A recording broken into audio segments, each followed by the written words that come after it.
என் உயிர் தமிழ் உறவுகளுக்கும் அறச்சீற்றத்தின் வாயிலாக பார்த்து கொண்டிருக்கும் என் தமிழ்ச்சாதி சொந்தங்களுக்கும் இனிய மாலை வணக்கம்.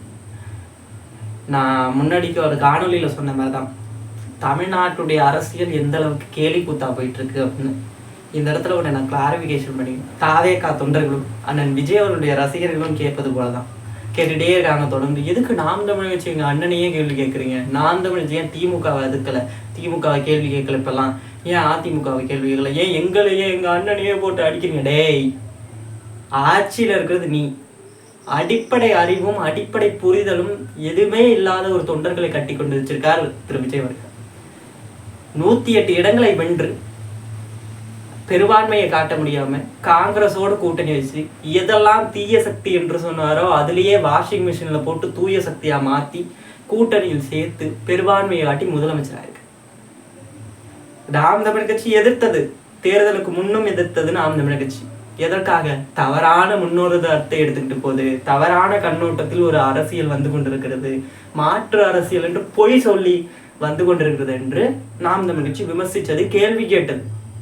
எதுவும் பொய் செல்வலையே. நாம் தமிழ் எந்த இடத்துலையும் விஜய் அவர்களை பொய்யா தனி மனித தாக்குதல் செய்ததா, பொய்யான புகார் தெரிவித்ததா? எதுவுமே இல்லையா. நீங்கள் செய்யும் தவறை சுட்டி காட்டி கேள்வி மட்டுமே நாம் தமிழ் கேட்டது. இப்பயும் என்ன, தேர்தலுக்கு பிறகும் முதலமைச்சர் ஆனதுக்கு பிறகு எதிர்கட்சியாக நாம் தமிழ் கேள்வி கேட்குது. இதற்கு பதில் சொல்ல வேண்டியது முதலமைச்சராக இருக்கக்கூடிய திரு ஜோசப் விஜய் அவர்கள், அவருடைய தொண்டர்கள், அவருடைய அமைச்சர்கள் பதிலளிச்சு தான் ஆகணும். இப்பொழுது நீங்கள் ஒரு அரசியல் ஆட்சியாளன், ஒரு நாட்டை ஆளக்கூடிய ஆட்சியாளன், எதற்கும் துணிந்து நின்று பதில் சொல்ல வேண்டும். கரூர் சம்பவத்தில் ஓடி போகிற மாதிரியும் செய்தியாளர்களை சந்திக்காம போகிற மாதிரியும் முதலமைச்சராகவும் போகணும் அப்படின்னா இது எப்படி மாற்றாகும்? மாற்று அரசியல் என்று தானே நீங்கள் வந்தீங்க. ஒன்றே ஒன்று தான், நாம் தமிழ் கட்சி எதிர்த்து கேள்வி கேட்டுக்கிட்டே இருப்போம். நாங்கள் விஜய் அவர்கள் போல போய் சொல்லலை. தேர்தல் அறிக்கையில் ஒன்று சொல்லிட்டு இங்கே ஒன்று செய்யலை. தேர்தல் அறிக்கையில் 200 யூனிட் மின்சாரம் இலவசம்னு சொல்லி பொய் சொல்லிட்டு இங்கே வந்து 500 யூனிட் மின்சாரத்துக்குள்ளே உள்ளவங்களுக்கு மட்டும்தான் 200 யூனிட் இலவசம்னு நான் சொல்லலை.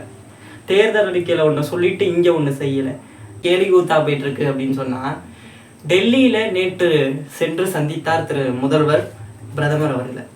வழக்கம் போல எல்லோ முதலமைச்சர்களும் செய்தியாளர்களை சந்திப்பது வழக்கம். இவர் தான் மாற்று அரசியல் அல்லவா? கட்சி ஆரம்பித்ததிலிருந்து செய்தியாளர்களை கூட சந்திக்காத ஒரே அரசியல் கட்சி தலைவர் இவராக தான் இருப்பார்.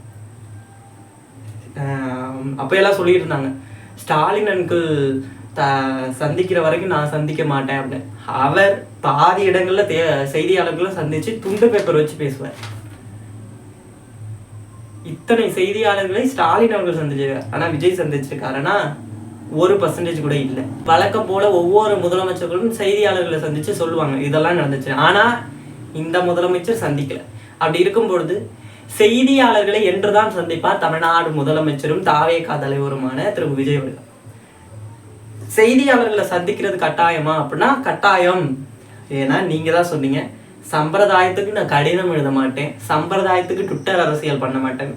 ட்விட்டர் அரசியல் தான் இப்பயும் பண்றீங்க, சம்பிரதாயத்துக்கு தான் கடிதம் எழுதுறீங்க. ஏன் சம்பிரதாயத்துக்கு பண்ண மாட்டேன்னு போய் சொல்லிட்டு இப்ப ஏதோ ஒண்ணு பண்றீங்க?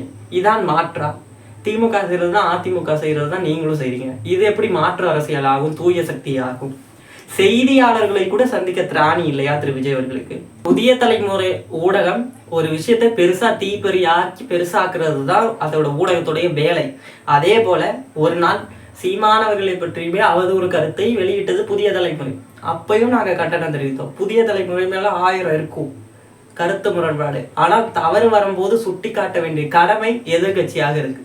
ஒரு ஊடகத்தை நீங்கள் உங்களை பற்றி கேள்வி கேட்டவுடன் ஒன்றும் தப்பா ஒன்றும் கேட்கலையே, அவங்க உங்களுடைய தனி மனித தாக்குதல் ஒன்றும் ஊடகம் பண்ணலையே. எதிர்கட்சியாக நாங்கள் கேட்ட கேள்வி, செய்தியாளரை எப்பொழுது சந்திப்பீர்கள் என்பதுதான் ஊடகம் கேட்டிருக்கு. ஊடக சுதந்திரம் இப்ப எங்க போனுச்சு? உங்களை கேள்வி கேட்டவுடன் அந்த ஊடக சுதந்திரத்தை பறித்து 44ஆம் இடத்திலிருந்து 61வது இடத்திற்கு கொண்டு போனது ஏன்? ஊடக சுதந்திரம் எங்கே?